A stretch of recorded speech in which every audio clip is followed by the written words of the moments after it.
Can anxiety be a barrier to self expression? How do you tap into your desires and manifest your dreams? These are just some of the subjects that I covered in today's episode with Nkem.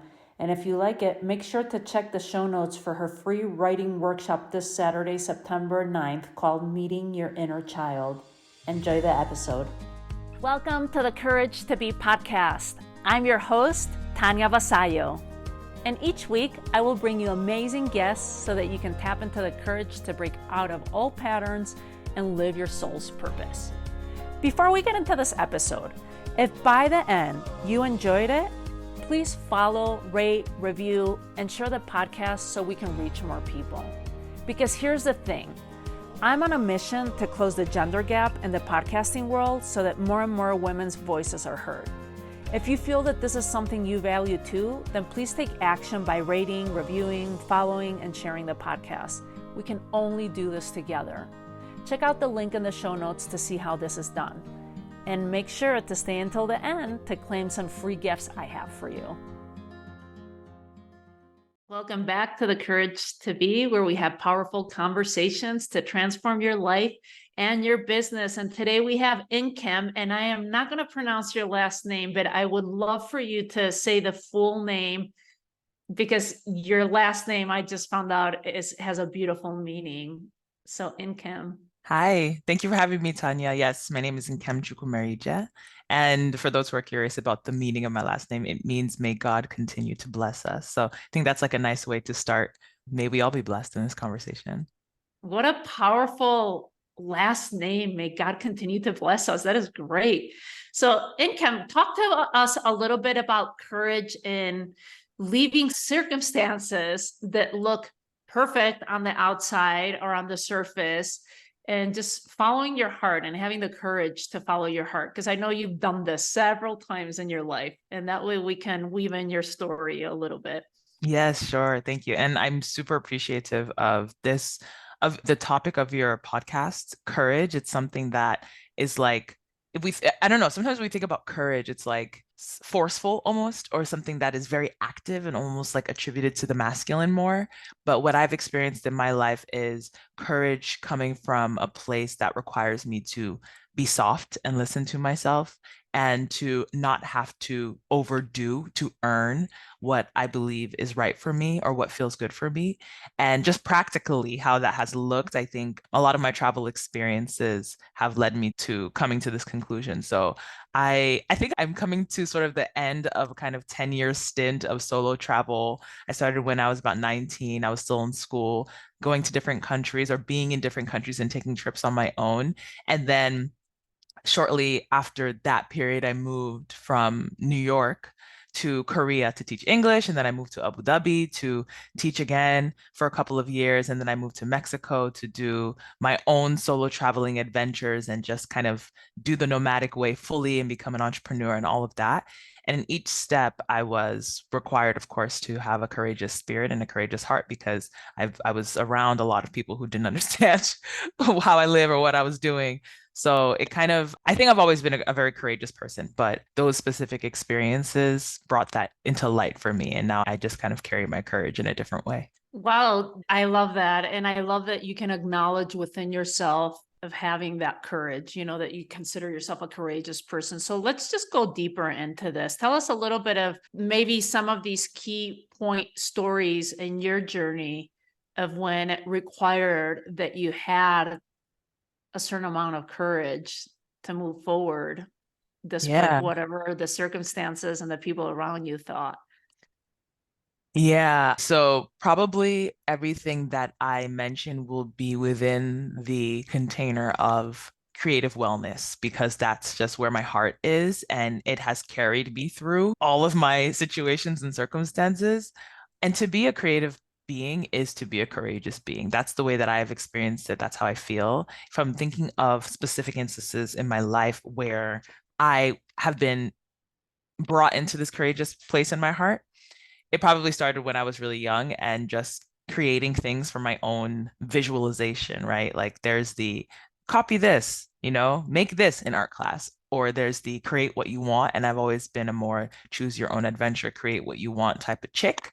So I think that requires something courageous. But as a child, it wasn't necessarily felt as, okay, I'm stepping outside of myself to do something that might be considered unfavorable to many. That feeling only came later with a lot more conditioning, a lot more, like losing that essence, that spark, that child spark of mine. But still, I think the courageous spirit is there, whether or not it has this kind of like positive tone or this negative tone to it. And moving overseas, I think that like those experiences of moving to different countries and in different cultures required some courage and adventurousness, of course, but it's all coming from the place within the heart, like the same place where I create the things that I love to create as an artist, like you see something in your mind that you want to experience. Like living in life and creating art is the same for me. You see something in your mind that you want to experience, or you feel something in your spirit that you want to experience. And so you have to, at some point, create it, right? Like you have to find a way using the resources that you have to create the thing that you want to manifest, or that you want to experience in your life, or that you want to hold in your hands. You have to create it. And for me, that creation energy comes through the heart. And it's also the same place where the courage comes through. Because without courage, then I don't think you're really going as far as you want to take it, honestly. Yeah. I hope that helps. That gives us something to work with. Yes, it definitely gives us stuff to work with. And it's interesting that you say that because the courage comes from the heart. I want to make a note of that because courage comes from the word from heart in French. So that it's courage is there. So thank you for sharing that. I'd like to hear, you just said when you see something, how everything comes from your imagination and you create it. It's that creativity. Talk to me a little bit more about creativity and how you see it in your imagination, because I don't think our average listener might not know this, might not have tapped into it, because I also think that we get conditioned as kids. Like we might have this crazy imagination when we're kids, but as we grow older, and many people think that they don't have creativity, the lawyers, the doctors, the left brain type of person might believe that they don't have that creativity, but I disagree with that. I think we're all creative beings, and it's such a key point that you mentioned, that you see these things in your mind and your imagination, and then the heart follows, and you have that courage to step in, and you have to let the spirit, you know, like fulfill it, is what I was getting from you. But Hmm. I'd love for you to share that, and Ken, because I don't think everyone feels it in the same way, or Mm. takes, has the courage to follow those dreams, or maybe doesn't even, it's gotten so conditioned that they don't even think it's creativity and they push it to aside. Let's talk a little bit about that, of how that process is for you. Like when you've had that imagination or that pool of I need to travel or I need to go, can you tell us with a story of some sort, like how that showed up for you? Yeah, sure. I know that you love the storytelling, and I appreciate that because sometimes I could be a little high level and forget that like these insights come from real experiences. So I appreciate that request. The first thing I want to say is that, I mean, absolutely right. Like when it comes to people feeling like they're not a creative, I have it in my family all the time. Almost everybody tells me in my family, like, you're the creative one. I don't have those creative talents. I can't do that. Can you do this? Can you make this? You're the creative one. But I'm like, do you not see how creative you are?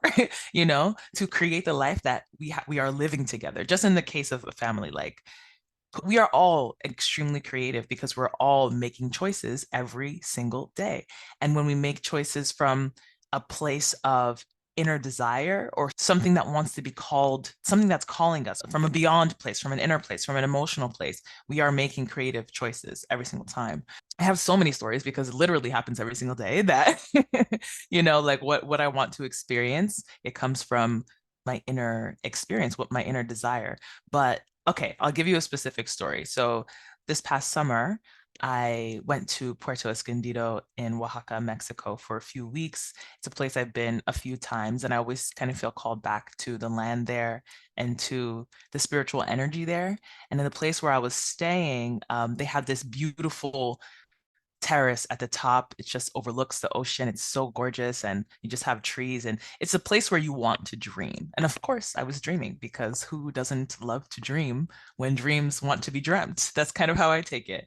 And I got this idea to host some creative embodiment classes there, because I have this passion about yoga and movement and energy work and energy cultivation for ourselves, for our own wellness. And bringing that in together with the creativity, I think is super powerful, because creativity is not just about crafts or art or having it or not having it. Everybody has creative energy, because that is what has created us, and that's what we're made from. So that is what we express every time we do something, is creative energy. It's just about what's the quality of our energy, and how do we feel when we're wielding this creative energy? Are we able to work with it, or is the energy that we have, or is it distorted, diluted? Is it not working in the way that we want it to work in order to bring forth the things that are meant to happen in our lives? So doing this creative embodiment work is so fun, and it's so beautiful. And also you come up with some really gorgeous written pieces, because I like to use writing, and also moving your body in ways that maybe you haven't done before. So with all that in mind, I mean, that's what I wanted to experience with other people who are also coming to Puerto Escondido for their own reasons, and knowing what kind of energy is already in the space. I was like, yeah, I want to host some classes.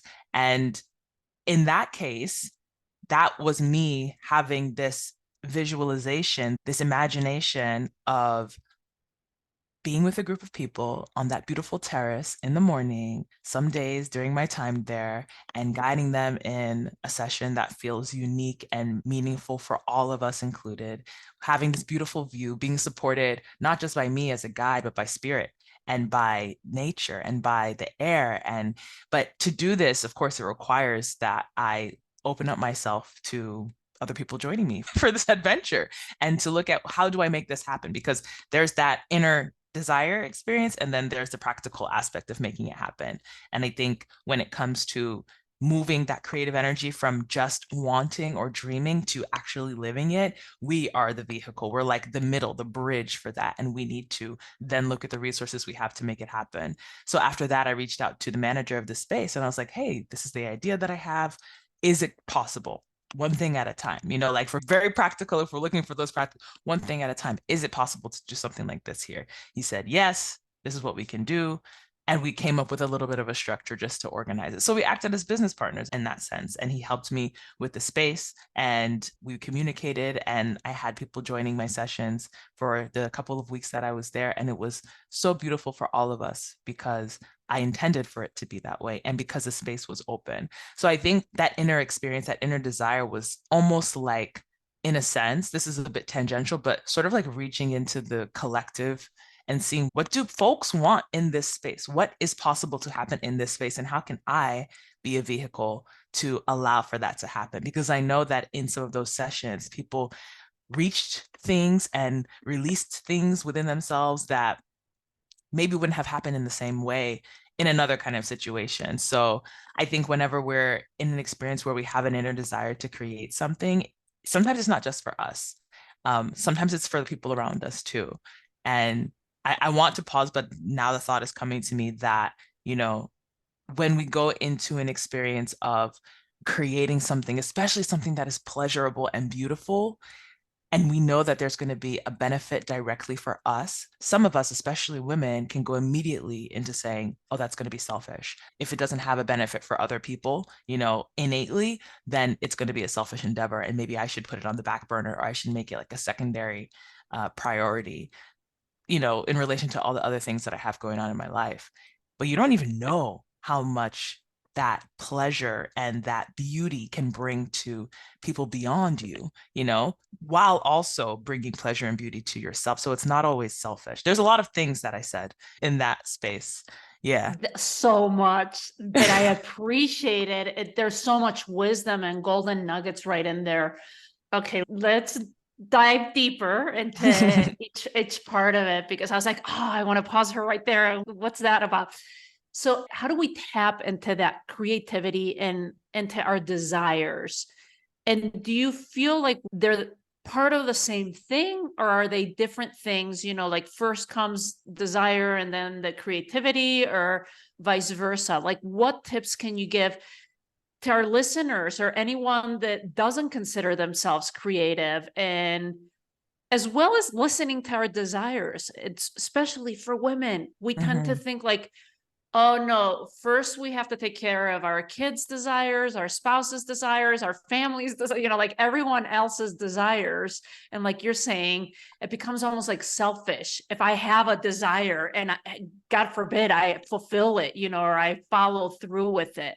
So let's talk a little bit more about tapping into our creativity as well as tapping into our desires, and Kim, and like what your thoughts are about that. Yeah. I mean, I would say from my perspective, all of it is nonlinear, right? Like this idea of do desires come first or creativity? I mean, the creative energy is everything.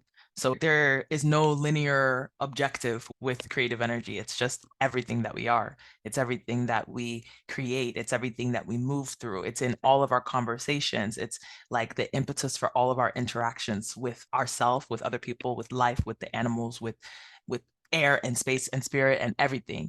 It's that's the creative energy. It's like something is always being made, even if it is like a new insight that happens after a conversation. A conversation is an intangible thing. And I'm breaking it down like that because many of us feel like if we're not creating something with our hands, then we're not creative. It's very limited thinking to believe that, creativity only comes from what you can create tangibly with your hands, or I never wrote a song, so I'm not a creative person, or I don't know how to play an instrument, so I'm not a creative person. In my own experience, I personally love arts and crafts and doing all the things with my hands. And so I can make a lot of things with my hands and make music and do all of that stuff. I just allow that to flow through. But even still, I know that those things are just they're all instruments. Like they're all just tools to allow whatever energy I'm feeling within me to come through. Because I also have experience on the other side where I would not allow that energy to come through. And this is kind of tagging into what it might feel like for those who feel blocked creatively, what this creative blockage can mean. And it's not a blockage as though I don't know what to create, I'm not creative, but there's so much energy moving through me that it's not moving in the right direction that I feel anxious, that I feel worried, that my eyes are always looking. I'm like super hyper vigilant about what's happening around me and how I should act in this way. It's hard for me to align my thoughts and my heart and my words because I'm actually in the world in a way that is misaligned to my true experience, which is to birth creations through the words that I use, through the conversations that I have, through what I create, through writing, through dancing, through painting, through cooking, through being in the garden, through the dreams that I have, through the programs that I create, whatever.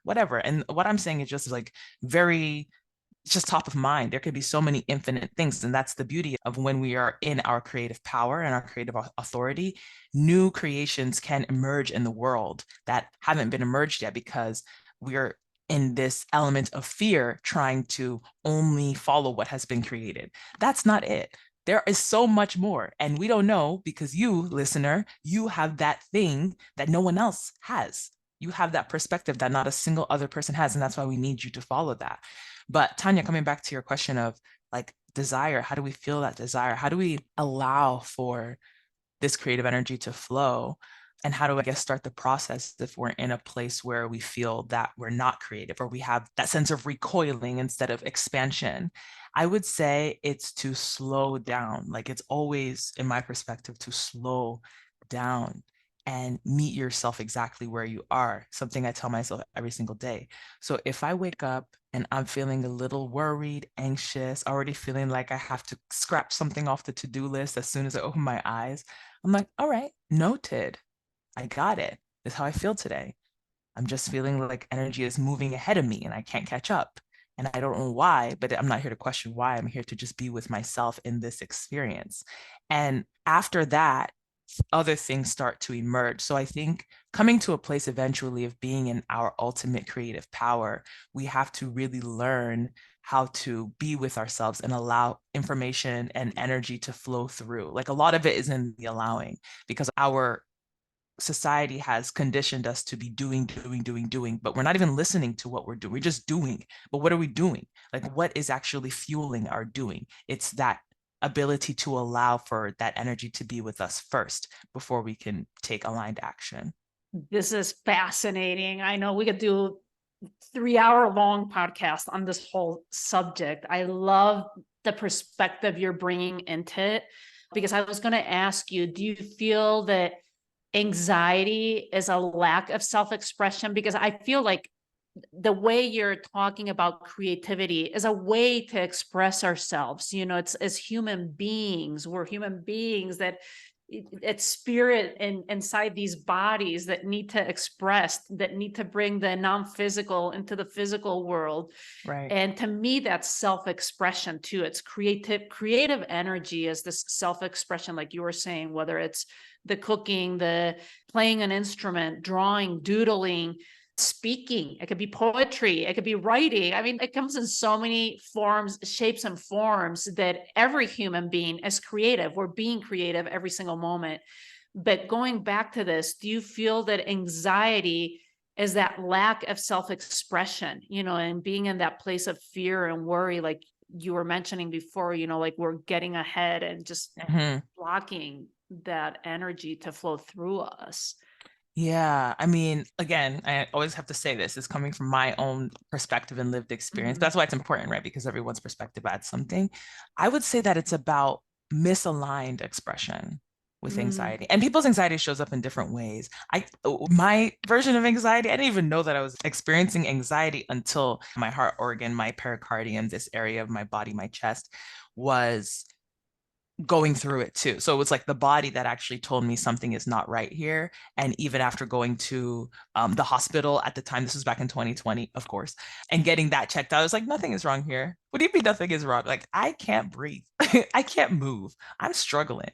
And I didn't know that was actually anxiety. So I had to go to a deep dive to understand what is this thing that they call anxiety and why am I experiencing it? And I attributed it to a lack of alignment in the way that I was allowing my energy, my own personal life force energy to be in this world. So I was actually just like allowing other people to use my energy and yeah, giving them the access to me that I wouldn't allow myself full access to is something I'm continually working on. And any time in life that I feel there's some sort of resistance, I have to question, how am I resisting myself? Am I even breathing fully? Am I allowing myself a full breath or am I truncating my breath because of some reason? Then I have to, you know, be at that space with myself and see how I can allow more. What is it that I need to release? That's a little bit of a separate topic, but coming back to the anxiety piece of it, once again, I do believe it's about misaligned energy because we can feel that we're doing all the right things, but when we come down to what does right really mean and who said that this is right versus another arbitrary thing or another random thing that we haven't thought of, and maybe it's our mom, maybe it's our mom's mom, maybe it's society, maybe it's the president or whoever is the governing force where we're at. Maybe it's our boyfriend, maybe it's our girl, you know what I mean? Maybe it's just not even really us. So I'd say it would come down to like how energy is misaligned rather necessarily than like energy being blocked. But I don't know if it's this or that, right? But I would just say that it's about misaligned energy. I think you're spot on with that. I'll come back to this one. What happens when you don't allow this creativity to come through for you? Like, is that part of the misalignment? Yeah, for sure. For sure. And I think that you can get sick. I don't want to spin it like, do this or bad things are going to happen. But just speaking from my own experience, I would consider that I had become quite spiritually sick.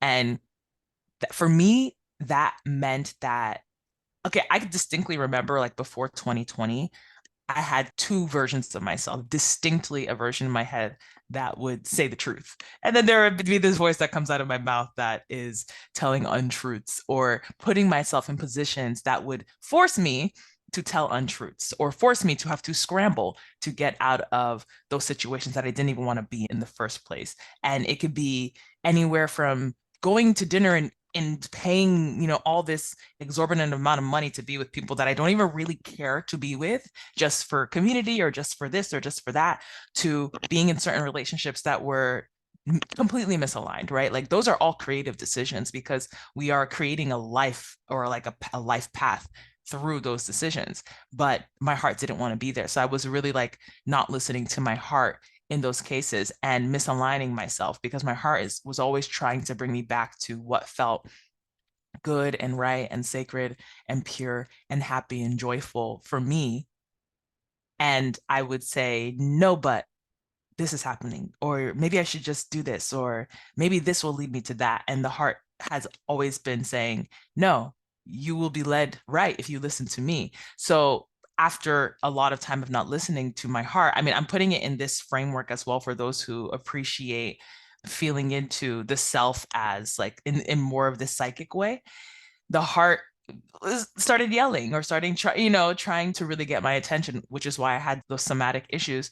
And also at that time in my life, I moved from Abu Dhabi to Mexico to do my own nomadic entrepreneurial journey because I just felt like I needed to go deeper into my own creative experience too and bring that to the world in a different way. So I think like, yes, like there's a big connection between the anxiety that we feel and how we don't listen to ourselves and have that allowance to come through. Thank you for sharing that. I can feel your energy. Like there's so much awareness in your beingness and who you are. And I wonder, have you always been this way, or is it something that you've cultivated? Like, do you allow space and time for your creativity and for that connection with yourself? Like, what are your daily habits? Like, is that something that's included in your daily habits, or how have you come to this place in Kim? Mm, I appreciate that question.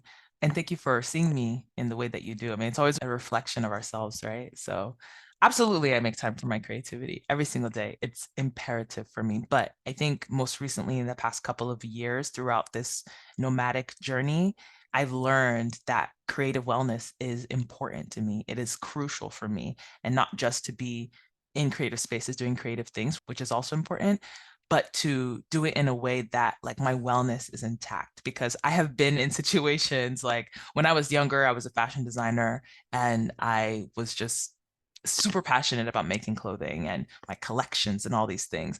And I would be on that machine sewing until the hours of the morning. I don't even know what, not eating, just have something on in the background, just continually bent over this sewing machine, poor posture, not eating, not taking care of myself, and that is not contributing to any wellness. And if I do that from age 10 to however old I would be doing that, how will I actually take care of my body to make sure that I can enjoy this passion that I have for as long as possible? So now I have this more of awareness of my well-being, my holistic well-being, but specifically as it relates to my creativity, because I know that that's the only way that I want to be in the world is if I'm creating things and having fun doing it. And so some of my own personal practices, I mean, it's like I have like a bank of personal practices that I choose from, which according to what feels good when I wake up. It's writing, of course, and there's movement, taking a walk, being with nature, writing poetry, enjoying a coffee. It's like anything that really allows me to tap into my sensual pleasures and what wants to be expressed in that time. But it all really starts from listening to my body and listening to myself to see what's needed. That is awesome. You mentioned before, and I operate in that same way. It's like before I even get out of bed, I ask myself that question of, how am I feeling today? Like, what's there? Is there that little bit of anxiety? Is there fears? Am I tired? Is my body tired? Am I fully energized? Yeah. And I love that you do that too, because that's where I'm perceiving that level of awareness that you have. And I think in particular that you have that level of awareness because you've cultivated it too. You do Yeah. make time for yourself. You do make time to explore how you're feeling. What are you sensing right now? Tapping into that sixth sense. I want to hear a little bit more because you are so creative and you're oozing creativity, and obviously this is your specialty. This is what you teach, and we'll share a little bit before we're done with the interview of this upcoming workshop that you have going on, because I think the listeners will benefit a ton from it. So you make time every morning, you wake up, you allow that space for the creativity to move in one way or another, whether it's poetry, whether it's sipping on your tea or you're moving, whatever it is for you. how can we tap deeper into our desires? Going back to this, because I know we talked a little bit about it, but I want to go deeper into how do we tap into our desires? What is it that I want? I think this has been so beaten out of us, and specifically for women. I can speak for myself. Sometimes I wonder, I'm like, what is it that I want? I'm all focused on my husband. I'm focused on my kid. We just came back from 5 weeks of traveling. So I was focused on both of them. I was focused on my parents, my family, like everyone else's needs and what they wanted. That sometimes I forget about what it is that I want and kind of tuning into that. So, what would be some tips for all of us, for myself, for the listeners, for everyone? How do we tap deeper into our desires and follow through with them? Yeah. Wow. I mean, you said the word tuning in, and I feel like that's it. I mean, I always come back to meet yourself where you are. And sometimes I feel again in this society that's like very masculine that wants us to do, and put in the effort in order to receive some outcome. We forget that, especially as women, especially if we feel connected to a more feminine, receptive energy, that we can lean into that. It's, when it comes to attuning to what we are and who we are, it's all about listening. And that's the foundational experience for being able to meet our desires and eventually follow through with our desires, is that we always have to be listening inward to ourselves, to what we are actually saying, to what we're actually meaning. And also, where are these desires coming from? In my experience, every day I realize again, oh, a nuance of that desire that I think I so deeply want, it's not even my desire. It's not coming from me, because what I want is peace and simplicity. And, whatever that looks like in this realm will be what it will be. But if I think that I want something so deeply, it may not be that. So some of us may experience that, we think that we want to, for instance, travel the world and, like go to all these places and see all these different cultures and do all these things, and trust and believe that is a very beautiful,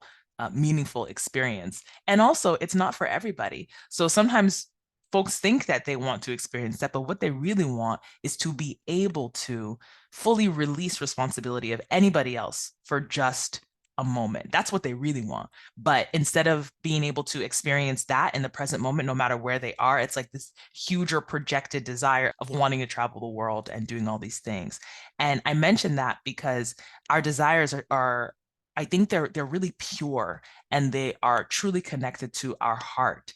And I also think that's why this word desire has this bad raps from some perspectives, like it's connected to the ego, and that when we should drop the ego and we should drop desire and we should drop attachment and all of these things. But there are true, pure desires that come from the inner space, from the heart, that don't have to do with ego. They have to do with us living our truth and eventually being able to consider what is our personal medicine to this earth and how do we show up authentically in a way that's beautiful.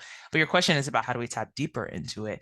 I don't know that we need to go so deep to find these things, but I do think that it always comes back to and down to being able to meet ourselves where we are. Because my earlier example of, waking up and feeling anxiety, or like time is already running away from me and I have to meet myself there, that's one example of it. But there are other times where I'm feeling like really sensual and slow, and I just want to be in this energy of smelling the flowers like the birds and moving and feeling the sunshine on my skin, and it feels gorgeous. And I also have to meet myself there where I am, because there's sometimes this impetus to run away from pleasure in these moments. And if we want to really feel our desires and follow through with our desires, we need to be able to be in pleasure. We need to be able to be in a space where things feel good and they feel expansive, and we can trust that we can live here. We can't always be in this mode of wanting to dream and create. We have to be able to be in the dream, you know, and live in the dream. That's the only way we can move forward, if we're able to experience that pleasure. I hope that answered the question. Yes, yes, I love it. And what do you do? Like, say it's a busy day, you have to be doing, you're at work, someone might have a job, where I think for us being entrepreneurs, you have your own space, you can kind of maneuver a little bit more with that time and space. But say you've gotten that hit of like pleasure, you're in an office and you're like, oh my God, I have this desire of just, I'm feeling sensual. What would you recommend to someone that's experiencing that and acknowledging it instead of just like, oh, no, but I have to do, I'm a mom, I have to take the kids to school, I have to check, check, check all these things off the list. Like, how do we tap into that desire or that pleasure that might have shown up because we heard it that day? Yeah, that's a good question. And I think that this is about just going right to the core here. It's about worthiness, feeling worthy of being able to take the time. Time is not real, by the way. Let's just reiterate that. I know we haven't said it before, but I just need to reiterate it for myself. The time is only a function of this reality, this realm that we live in. And we don't always have to abide by time. Like, at this time I have to do this and I only have 15 minutes to do this before this. Do you only have 15 minutes to do that? I'm talking to myself too. Do you only have this amount of time to do that? Or is it okay to play 3 songs on your Spotify playlist to enjoy and not just one? You know what I mean? To Hmm. extend the time of pleasure just a little bit more without it needing to be only a little bit more. It's just that we are reveling in the time and space that we have because the present moment is the only thing that we really get to experience. So coming back to your question, like if we're in the midst of doing all these things and we feel that pleasure is accessible, but we want to cut it short, we have to really allow ourselves the perspective and space to say, no, I deserve to be in this moment for however long this moment lasts. I know it's really, really, really tricky. Like I absolutely know that, which is why I have to also mention that there are a million people in this world who are committed, just like me, to supporting us in being in those moments of being held, of experiencing pleasure, of coming back into ourselves, coming back into wholeness, coming back into the body and not just the mental space. I mean, I do it through my work, this creative embodiment work, mixing the body, the somatic experience, the sensual experience with the more spiritual experience of creativity, of writing, of connecting through this pleasure senses. And it's also a lot of a deep release of trauma, of understanding yourself in this deeper, darker way and integrating into a whole being. That sometimes is not done on our own when we don't feel like we have the right skills, the right space, the correct objectivity from ourselves to be able to do the work.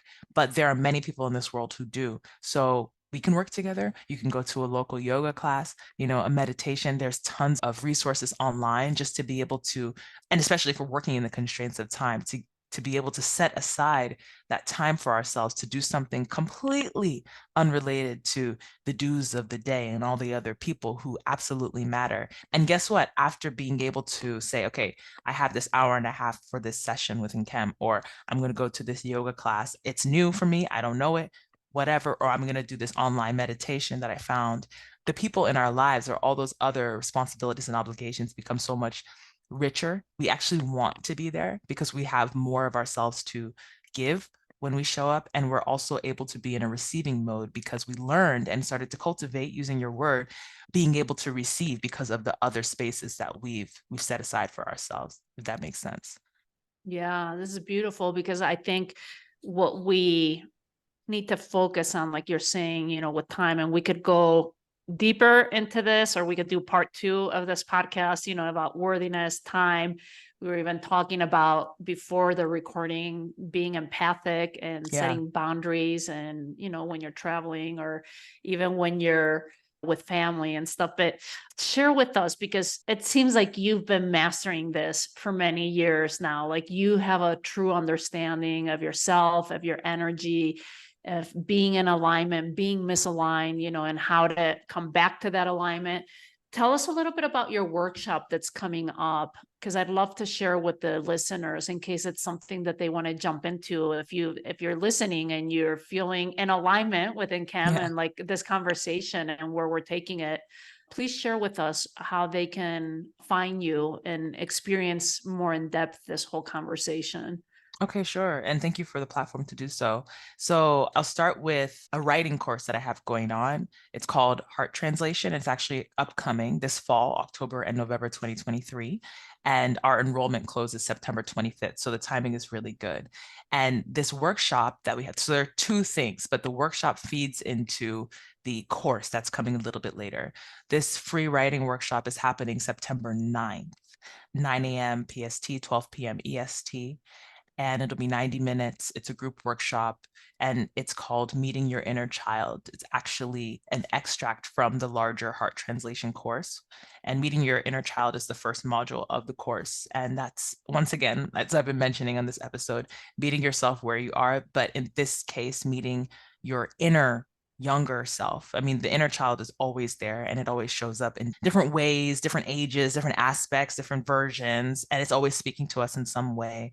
And I know that there are always messages that want to come through to support us in this very present moment, or things that we need to release and process. And so being in this space and this workshop on September 9th will be a time to come into connection with the inner child, find some clarity on what is present in the moment. I keep all of my offerings very intuitive and very timely because I think it's where the magic is, and that's what I have access to. And also to not just to do this deeper inner self-healing work and connecting vulnerably, powerfully in community, but also to produce some really beautiful written work, because we'll be working with poetic language, poetic musings, and free writing. It's gorgeous what we can create. I think it's a really good space for those who kind of feel like maybe there's something there, but I don't consider myself creative.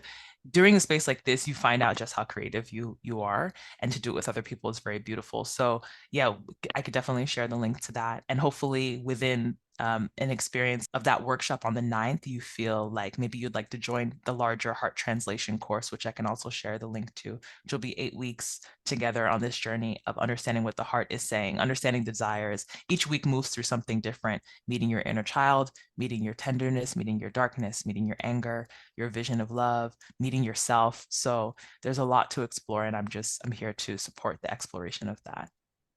I love it. I'll definitely see how I can move things around because it's Saturday morning. Usually it's with family, but as we've all heard, September 9th, it'll be 9 a.m. Pacific and whatever that 12, I guess, Eastern. Yeah. And if you're listening to this podcast past the date, make sure to go to the show notes and check out other offerings that Nkem has, like she's saying with all of this. This has been fabulous. And I would love to go deeper and maybe do a part 2, like we were talking about, with time, with worthiness, maybe even going deeper with inner child, because I think inner child work is beautiful too. But as we're wrapping up, Nkem, what is one thing that a piece of advice to live a life with more courage for our listeners? What's coming to me immediately is to say that you can do it. You can live a life with more courage. I love it. That's like Henry Ford's quote, if you believe you can, you can. And if you believe you can't, you can't, It's so very simple, right? It's great. It's so simple, but sometimes we forget. That is beautiful. Thank you for sharing that. I completely agree with it. This has been a pleasure to have you here, and thank you so much for your time. I look forward to staying connected and having you back. Thank you so much, Tanya. It's been such a pleasure, and I super appreciate this platform and all that you're doing for all of us who resonate with you and your offerings. Thank you. I am so grateful that you joined me today. If you enjoyed it, there's one thing I'd like you to do. Click on the follow button so you don't miss a single episode. Leave me a rating and a review, and please share. As my way to thank you, email us a screen grab of your review at the email in the show notes, and we will send you a free Crafting Your Future guided visualization, which is so simple to do with outstanding results. It will empower you and give you the confidence to attract and create the life you've always desired. See you in our next episode.